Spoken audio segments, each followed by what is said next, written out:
This is a tutorial on the real and complex modes of a calculator. Now, in order to distinguish between the two modes, we're going to take a look at the square root of negative 16. So first, let's start with the real mode. If we go to mode on our calculator, we'll see by default that real is selected. So we'll quit out of here. Now let's actually try doing the square root of negative 16.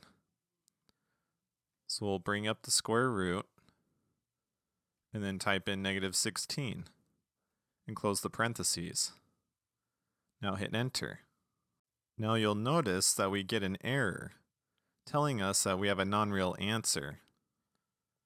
And that happens because if we take the square root of a negative number, we'll never get a real solution as our answer. Rather, we'll get a complex solution consisted of imaginary numbers. So with that in mind, let's take a look at a complex mode on the calculator. Now that would be the a plus bi mode, which is the standard form for a complex solution. So to switch into that mode, we'll press the mode button and then scroll down to where we have real selected, but this time go over to a plus bi and hit enter. And now quit out. Now let's do the same operation again.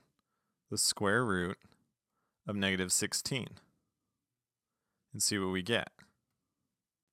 Now this time, instead of getting an error, we actually get a solution of 4i, which is the complex solution for this radical expression.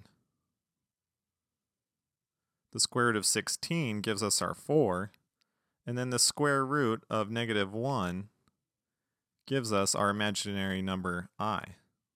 So if you need to do any calculations involving imaginary numbers, be sure to be in the a plus bi mode. Otherwise, you'll get an error when you're in the real mode.